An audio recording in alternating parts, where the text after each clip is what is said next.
បាទសួស្តីពុកម៉ែបងប្អូនបាទថ្ងៃនេះយើងមានឡាន LX 600ឆ្នាំ2022បាទប្រភេទ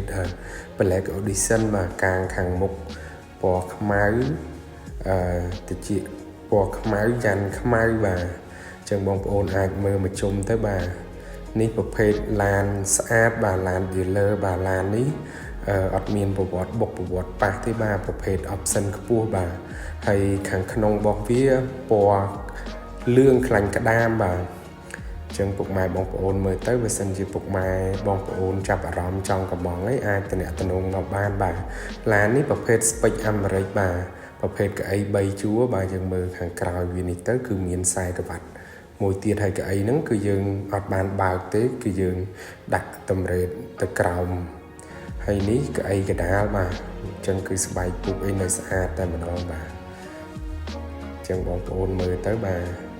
ដៃជើងគឺនៅថ្មីតែម្ដងបាទអញ្ចឹងមកពុកម៉ែបងប្អូនណាចាប់អារម្មណ៍ចង់កំងអីអាចតំណងមកបានបាទឡាននេះគឺយើងអាចកំងមកបានឡាននេះកំពុងនៅអាមេរិកឡើយណាពុកម៉ែបងប្អូនអញ្ចឹងមកបងប្អូនត្រូវការកំងរយៈពេលពី2ខែជាងទៅ3ខែនឹងមកដល់ខ្មែរបាទ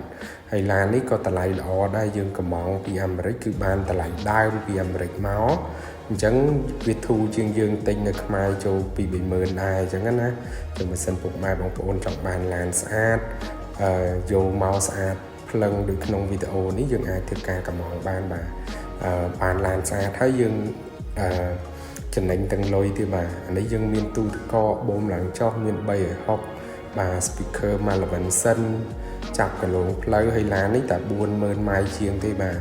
ម្លប់ម៉ាស៊ីនអីក៏នៅស្អាតទាំងអស់អញ្ចឹងមកពុកម៉ែបងប្អូនណាចាប់អារម្មណ៍ចង់កំង